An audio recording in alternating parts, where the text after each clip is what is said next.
People everywhere use the assessment of different jump types to predict velocity. I once had a D1 coach tell me that he could accurately predict a player's ball velocity from a vertical jump test. So today, we're going to test that. We did a short study and used 27 of our A3 athletes. We tried to look at the different types of jumps. We looked at a squat jump, a counter movement jump, and we did a vertical jump on all of our athletes. Dip down, you're going to pause. When I say go, you're jumping straight up from that position. Don't dip again. We then had them throw a pin. Luckily for us, we utilized TrackMan for all of our pins, so we're able to go back and look at compiled peak velocity from each of these athletes. So to rehash this and to be clear, we used 27 athletes, 3 different jump types, plus a single peak velocity of each athlete's fastball. With data in hand, let's take a look and see if that D1 coach was right. Can you actually predict velocity from measuring a single jump alone? Let's first look at the squat jump. The squat jump is when your athlete puts their hands on their hips and pauses at the very bottom of their loading in the jump itself. Our coach will then say go, and the athlete will explode out of this paused position. So the question, did it correlate to higher velocity? Drum roll please. When comparing all of our athletes' peak velo to the squat jump, we saw a resounding R value of 0.078. Okay, hold on a second. I know if you aren't into research and you don't know what this means, it might be a little confusing. I'll do a quick explanation. Basically, a 1 R value would mean that it's a perfect agreement to our data. The higher you jump, the more velocity you would have. Typically in research, you want a 0.7 or higher. So going back to our squat jump, our R value was 0.078. So obviously that's not great agreement with our premise that a single jump test of a squat jump would predict ball velocity in an athlete. So what about the counter movement jump?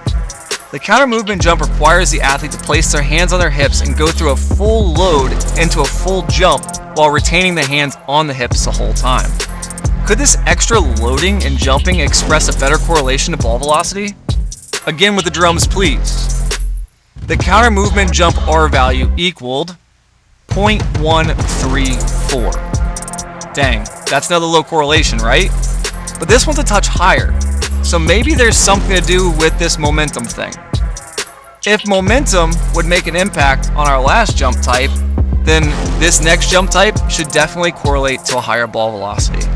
The vertical jump is our last jump test. The vertical jump allows an athlete to use their arms to swing down into a load and gain momentum, and this hopefully encouraging what we call a rebound effect from the tendons. Maybe this is more reflective of the force production that we would see in the throwing motion? I'm not really sure. Let's take a peek. But we should be, with all of you guys starting today, you guys will all get reports back. You guys will get information starting next week on what it is that we're trying to actually work on. So a little insight, our staff, before we started on this project, we were actually taking bets and saying that this next jump, it might correlate the best. So we're gonna look at vertical jump. Let's look at the R value. Hold on a second. What was the result? 0.07.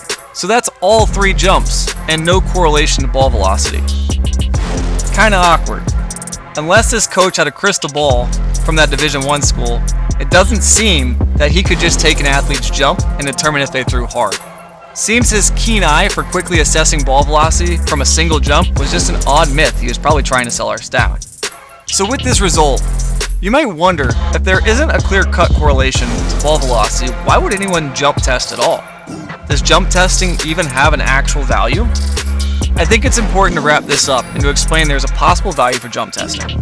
Jump testing reflects an athlete's ability to produce power, and individual increases in power could often yield results on the mound.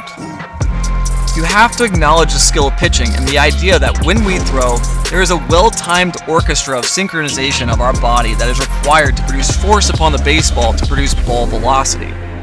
This goes far beyond just vertical power production of a jump. It's years of learning to sequence the body just right in the throwing motion.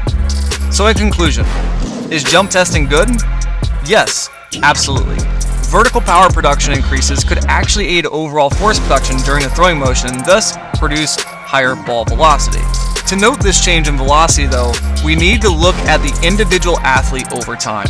To our original question, and the reasoning for even starting this project in the first place, could a coach test a single jump and predict an athlete's velocity? The true answer, absolutely not. Thanks for watching this video. And if you want to see more like this, be sure to subscribe below. Also, feel free to let us know in the comments what you'd like to see tested right here at KP.